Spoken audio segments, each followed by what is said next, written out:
तो रूट किया है जी हमने थोड़ा सा चेंज। हमें अपने परिवार में एक बच्चे का मुंडन कराना था, तो हम निकल रहे हैं वैष्णो देवी की ओर और आपको भी ले चल रहे हैं। और आज हम आपको सुनाएंगे कहानी भैरवनाथ जी की, जिसमें हम फ़र्क बताएंगे भैरवनाथ जी और भैरव भगवान में क्या फ़र्क है। आप लोग नहीं जानते हैं इस बारे में। हमने बनवाए अपने कार्ड वैष्णो देवी के ऑनलाइन और पहुंच गए हम आगे, और मिल भी गए हमें यहाँ आकर पूरी फैमिली को। तो आइए चलते हैं, पहले गोलगप्पे खाते हैं और फिर आपको लेके चलते हैं माता वैष्णो देवी। आप शामिल होइए हमारे फैमिली फंक्शन में भी, और साथ में दर्शन कराएंगे, पूरा विवरण देंगे आपको यात्रा का अपनी, और जो कुछ यहाँ होगा कमियाँ या अच्छा वो आपको बताएंगे। चलिए एंट्री करते हैं एंट्री गेट से। तो एक नया दिन, एक नई शुरुआत। आज तारीख है 6 अप्रैल 2024। तो गुड मॉर्निंग जी, good morning from Mata Vaishno देवी यात्रा कटरा। चलिए सिक्योरिटी चेक पोस्ट पार कर हम आ गए हैं दूसरी तरफ, और यहाँ से हम बढ़ेंगे भवन की ओर, और 2 लोग हम करेंगे घोड़े और बाकी चलेंगे पैदल। लेकिन पहले आपको बताते हैं एक बहुत बड़े स्कैम के बारे में जो यहाँ चलता है। यहाँ पर घोड़े के लिए पर्ची कटती है 1250 रुपये की, लेकिन जो घोड़े वाले हैं ये अपना कार्ड एंट्री कराते हैं तब आपको घोड़ा मिलता है। तो वो आपको ब्लैकमेल करते हैं एक तरह का, कि आप हमारे को 500 रुपये एक्स्ट्रा देंगे तभी हम अपना कार्ड लगवाएंगे और तब हम चलेंगे। चलिए आगे आपको बताते हैं। पहले हम मुंडन के लिए चलते हैं बच्चे के, और ये है बाणगंगा रिवर, दर्शन कर लीजिए। छोटी सी रिवर है और बच्चा आ गया है अपनी मम्मी के साथ मुंडन कराने यहाँ पर। और ये आ गए बच्चे के पापा मुकुल जी, और पीछे पीछे आ गई बच्चे की दादी, और ये है बच्चे की मासी, कंगना नाम है इसका, और ये आ रही है बच्चे की नानी। और अब मुंडन की तैयारी शुरू, और बच्चे को बहलाना भी शुरू कि ये रोए नहीं। तो आप देखिए मुंडन सेरेमनी, जिसके अंदर क्या क्या हो रहा है आप देखिए। ये देखिए, पहले गुलाबी लस्सा पहनाया बच्चे की दादी को नानी ने, और ये अब बच्चे की मम्मी को ये उसकी नानी ने बच्चे की मम्मी को पहना दिया, और अब बच्चे की दादी ने बच्चे की नानी को पहना दिया। और अब मुंडन शुरू हो चुका है बच्चे का, और बच्चा रोना शुरू, और उसको बहलाया जा रहा है। तो आगे बढ़ते हैं, आप देखते रहिए और कहानी आगे बढ़ाते हैं कि यहाँ पर जो स्कैम चल रहा है सब मिली भगत है। अंदर से ही, खिड़की से ही शायद, कि कार्ड ही तभी लगवाते हैं घोड़े वाले अपना जब आप उनको एक्स्ट्रा पैसे देंगे। 1250 रुपये में पर्ची कटती है और 100 रुपया ऊपर ले लेते हैं। हम भी घोड़े करेंगे क्योंकि मजबूरी है। 2 लोग जो है जो नहीं जा सकते पैदल, उनके लिए हमें घोड़े करने पड़ेंगे। 2500 रुपया घोड़ों के लिए देने होंगे हमें, 2 घोड़ों के लिए, और 1000 रुपये के करीब हमें ऊपर से देना पड़ेगा, नाजायज़ है जो। तो ये सब श्राइन बोर्ड की नज़र में ज़रूर होगा, लेकिन क्या है कि सरकारी डिपार्टमेंट है तो सब चलता है, रिश्वत और खाना पीना जो भी कह लीजिए आप। तो कोशिश कीजिए कि आप अगर आते हैं तो हेलीकॉप्टर बुक करके आइए। 2100 रुपया उसका चार्ज है, जिसमें केवल 2 से 3 मिनट में वो आपको पहुंचा देता है ऊपर। उसके बाद 4-5 किलोमीटर रह जाता है जो आप आराम से पैदल कर सकते हैं। और मुंडन का कार्यक्रम हो चुका है संपन्न, और अब बच्चे को स्नान कराएंगे। जो भी रस्में हैं वह करने के बाद, और स्नान कराने के बाद बाणगंगा मंदिर में बच्चे को माथा टिकाएंगे। उसके बाद फिर कुछ पेट पूजा करेंगे, फिर आपको लेकर चलेंगे आगे की यात्रा पर, लेकर चलेंगे बाणगंगा कुंड में। आपको चरण पादुका मंदिर के दर्शन कराएंगे, उसके बाद फिर चलेंगे आद्य की ओर। अब चलिए हम आपको सुनाते हैं भैरव बाबा जी की कहानी, और बताते हैं कि आपको क्या नहीं मालूम है जो हम आपको जानकारी देंगे। जैसा कि आप जानते हैं कि वैष्णो देवी यात्रा में अगर आप भैरव बाबा के दर्शन नहीं करते हैं, भैरव मंदिर में नहीं जाते हैं, तो आपकी यात्रा अधूरी मानी जाती है। इसी तरह सभी शक्तिपीठ, भारत में जितने भी शक्तिपीठ हैं, सब पर भैरव भगवान के मंदिर हैं। और इसी तरह वैष्णो देवी में भी भैरवनाथ जी का मंदिर है। तो ध्यान रखिए कि जो भैरव भगवान हैं वो अलग हैं और भैरव बाबा अलग हैं। भैरव बाबा का इकलौता मंदिर दुनिया में सिर्फ वैष्णो देवी मंदिर से ऊपर ही है और कहीं नहीं है। बाकी जितने भी शक्तिपीठ हैं उनमें जितने भी मंदिर हैं भैरव भगवान के, वह भैरव भगवान के मंदिर हैं जिनका वाहन कुत्ता होता है और साथ में आप वहाँ देखते होंगे। लेकिन इस मंदिर में भैरवनाथ के साथ कोई कुत्ता नहीं है, वह एक मनुष्य थे, तांत्रिक थे। बाकी जितने भी शक्तिपीठ हैं उनमें जो भैरव भगवान के मंदिर हैं वह शिव के अवतार हैं। वह भैरव भगवान शिव के अवतार हैं जिनका वाहन कुत्ता है और शराब भी उन्हीं को चढ़ती है।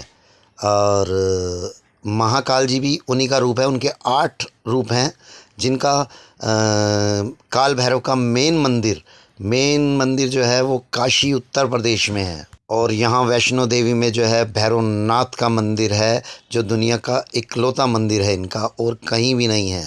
भैरवनाथ जी एक तांत्रिक थे और वह गुरु गोरखनाथ जी के शिष्य थे। उनका सभी तांत्रिक शक्तियों पर पूरी तरह से नियंत्रण था, लेकिन उन्हें अपनी शक्तियों का अहंकार भी बहुत था। तो देवी माँ के कहने पर जब भक्त श्री गुरु ने भंडारे का आयोजन किया तो उसमें भैरवनाथ जी को भी आवाज़ दी कि आप भी अपने शिष्यों के साथ यहाँ आइएगा। वह आए और उन्होंने मांस मदिरा की डिमांड की, मांस और मदिरा मांगा, जिसके लिए मना कर दिया श्री गुरु जी ने। और तब भगत जी ने कहा कि यह भंडारा माता की तरफ से है। तो बच्ची के रूप में माता को देखकर भैरवनाथ जी ने उन्हें पिशाची माया समझा और उन्हें अपना असली रूप दिखाने को कहा। माता जानती थी कि भैरवनाथ मेरा उपासक है। उन्होंने बहुत समझाने की कोशिश की, लेकिन भैरवनाथ जी जब नहीं माने तो वह अदृश्य होकर अपनी गुप्त गुफा में चली गई। क्योंकि भैरवनाथ जी अपने अहंकार में माता को भस्म करना चाहते थे। माता जिस गुफा में जाकर छुपी थी, वहाँ भैरवनाथ ने अपने शिष्यों के साथ आखिर पता लगा लिया उस गुफा का। माता वैष्णो देवी उस गुफा में 9 महीने छुपी थी, जिसे आप गर्भजून के नाम से जानते हैं, आदकुआरी सेक्टर में। और हम वहाँ आ भी पहुँचे हैं आदकुआरी सेक्टर में। आदकुआरी सेक्टर से आप कटरा का नज़ारा लीजिए। ये कटरा सिटी दिख रही है और ये है आदकुआरी मंदिर आपकी स्क्रीन पर। यह भी काफ़ी बड़ा फैला हुआ मंदिर है। अगर आपके मोबाइल में चार्जिंग वगैरह नहीं है तो आप यहाँ पर चार्जिंग भी कर सकते हैं, जलपान भी कर सकते हैं। लेकिन चार्जिंग करते समय, फ़ोन को चार्ज करते समय आपको वहाँ उसकी रखवाली पे इनकी तरह खड़ा होना पड़ेगा, ताकि क्योंकि सावधानी हटी दुर्घटना घटी। यहाँ पर जलपान का सभी इंतज़ाम है, मैकडी और बीकानेर वाला सभी है। आप यहाँ से आगे की यात्रा कर सकते हैं, पुराने मार्ग से भी और नए मार्ग से भी। हम नए मार्ग से जाएंगे और हमारे जो बाकी 2 यात्री हैं वह घोड़े से पुराने मार्ग से ही जा चुके होंगे, हमसे आगे निकल चुके होंगे। चलिए आगे की कहानी शुरू करते हैं। तो भैरवनाथ के ललकारने पर माता वैष्णो देवी 9 माह बाद गर्भजून से बाहर आई, गुफा से बाहर आई और उन्होंने बाहर आकर महाकाली का रूप धारण किया और काल भैरव का सर धड़ से अलग कर दिया, जो जाकर गिरा जहाँ भैरवनाथ का मंदिर है। और उस कटे सर से उन्होंने माता के साक्षात दर्शन किए और उनको मोक्ष प्राप्त हुआ इसी वजह से कि क्योंकि उन्होंने माता के साक्षात दर्शन किए थे। आप कहेंगे कटे सर से कैसे, नया ज़माना है, हर किसी की सोच है। लेकिन साइंस भी कहता है कि सर कटने के बाद या मरने के बाद इंसान की आँखें, दिल, दिमाग कुछ समय तक जिंदा रहता है। और अगर नहीं यकीन तो गूगल करके देख लीजिए। अब भैरवनाथ जी ने क्षमा मांगी माता से, तो माता ने उनको क्षमा कर दिया। चूँकि वह साक्षात दर्शन कर चुके थे माता के, तो मोक्ष को प्राप्त हुए। लेकिन जाते जाते भैरव जी को माता ने वरदान दिया कि मैं तुझे वर देती हूँ कि मेरे दर्शन करने जो भी यहाँ पर आएगा, अगर उसने तेरे दर्शन नहीं किए तो उसकी यात्रा विफल मानी जाएगी। आप पहुँचे हैं अब हम माता के दरबार पर। रोशनी जगमगा रही है क्योंकि नवरात्रे आने वाले हैं। हम आपको यह पहले की रिकॉर्डिंग दिखा रहे हैं क्योंकि हमारे को चैनल को शुरू हुए अभी 15 दिन मात्र हुए हैं और हमारे पास पिछली अपनी यात्राओं की सारी रिकॉर्डिंग है और हम आपको लगातार दिखाते रहेंगे कि कहाँ कहाँ हम कब कब गए। माता वैष्णो देवी में रात के समय हम पहुँचे थे, हमने दर्शन किए आराम से और फिर हम सुबह आपको दर्शन करा रहे हैं क्योंकि रात को हमने यहीं स्टे किया था दुर्गा भवन में, और जिसमें कंबल वगैरह मुफ्त मिल जाते हैं। रूम हमें कोई मिला नहीं था। आप दर्शन कीजिए माता वैष्णो देवी सेक्टर के। और अब आगे बढ़ते हैं, हम पहुंच गए भैरवनाथ जी पर। लंगर भी किया यहाँ हमने, भैरव बाबा के दर्शन भी किए। चूँकि मंदिरों के अंदर कैमरा अलाउड नहीं है इसलिए हम कहीं भी आपको अंदर के दर्शन नहीं करा सकते हैं। उसके लिए आपको सुबह की आरती देखनी पड़ेगी यूट्यूब पर, जिसमें आपको लाइव दर्शन हो जाते हैं। भैरवनाथ पे लंगर के बाद हम नीचे की उतराई हमने शुरू की और हम पहुँच गए नीचे।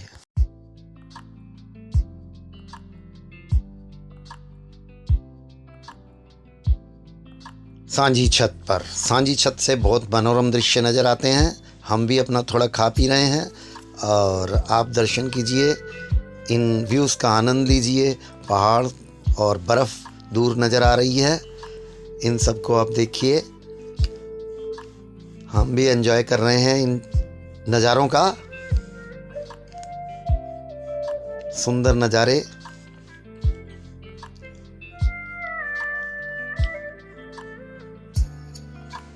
खूबसूरत नज़ारे, स्क्रीन लगी है बड़ी, भजन चल रहे हैं, भीड़ बहुत है। चलिए आगे बढ़ते हैं। ये आ गई देसी आइसक्रीम,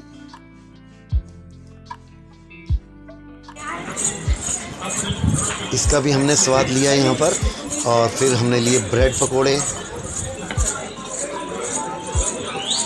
कॉफ़ी भी ली साथ में और फिर आगे बढ़ गए सुंदर नज़ारों को देखते हुए। ये हमारे घोड़े वाले भी मिल गए, बाकी दो साथी हमारे, जो वापसी में फिर हमने 2500 रुपया और 700 रुपया रिश्वत के तौर पर भी दिए, जिसको श्राइन बोर्ड को अपनी नज़र में डालना चाहिए कि ये घोड़े वाले खूब ब्लैकमेल करते हैं लोगों को, यहाँ तंग करते हैं। अच्छा, अब ये बकरी से हमने कुछ देर बातें की। अब ये नहीं मालूम ये मेल थी या फीमेल बकरी थी या बकरा, बस हम इससे स्वाद लेते रहे बातें कर कर के, लेकिन इसने हमें बिल्कुल भी किसी बात का जवाब नहीं दिया।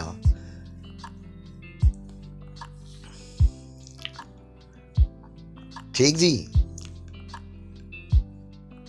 कोई जवाब नहीं दे रही है बिल्कुल भी। 15 मिनट हमने इसके साथ अपने ख़राब किए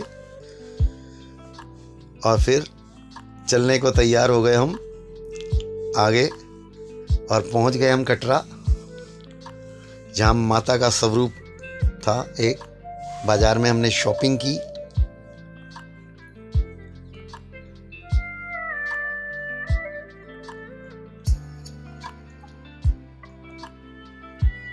कटरा बाज़ार में खूब भीड़ भाड़ थी। चल दिए पहाड़ों की रोशनी के दर्शन करते हुए, नज़ारे लेते हुए होटल की ओर। कुछ खाते पीते हुए निकल जाएंगे होटल की ओर और फिर सुबह फिर हम चलते हैं आपको लेकर दूसरी जगह। लोग जाते हैं शिवखोड़ी की ओर। शिवखोड़ी काफ़ी सुदूर पड़ता है, दूर पड़ता है, तो आप आज यात्रा कीजिए हमारे साथ दूसरी जगह की। 4 मंदिरों में हम जाएंगे दर्शन करने। मंदिर तो हम आपको नहीं दिखाएंगे, लेकिन आपको नदियों के दर्शन कराएंगे। हम जाएंगे बाणगंगा नदी पर स्नान करने के लिए, क्योंकि यहाँ पर पानी नहीं था।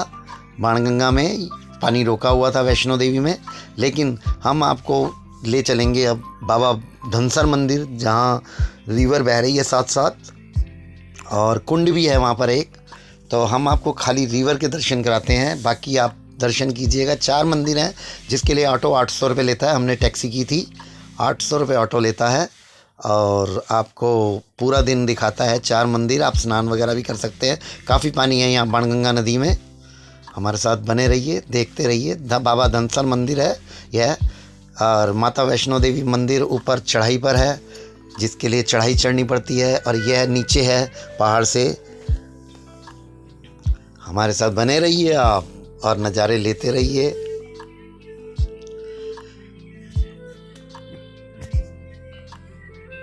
लगे रहिए हमारे साथ आप।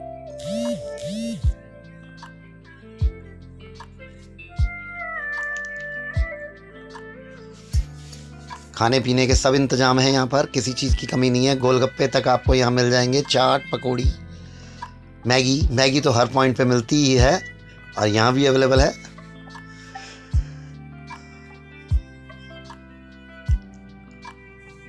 आ गए हम नदी पर, बह रही है नदी और हम चल रहे हैं स्नान करने के लिए नदी में। ये भी देखिए स्नान करके निकले हैं बाहर। पानी काफ़ी है यहाँ नदी में। बाणगंगा रिवर है यहाँ पर। बच्चा भी रिवर में पानी में आनंद ले रहा है और हम भी स्नान करने के लिए निकले हैं। माता वैष्णो देवी तीर्थ पर आकर आप आगे शिव खोड़ी जाते हैं, कभी इधर भी आइए। बाबा धनसर मंदिर है और यहाँ आपको स्नान करने को भी मिल जाएगा बाणगंगा रिवर में। और यहाँ पानी का बहाव ठीक है, ज़्यादा नहीं है। और अपना आज का व्लॉग हम यहीं समाप्त करते हैं। हमारी फैमिली यात्रा में शामिल रहने के लिए धन्यवाद आपका।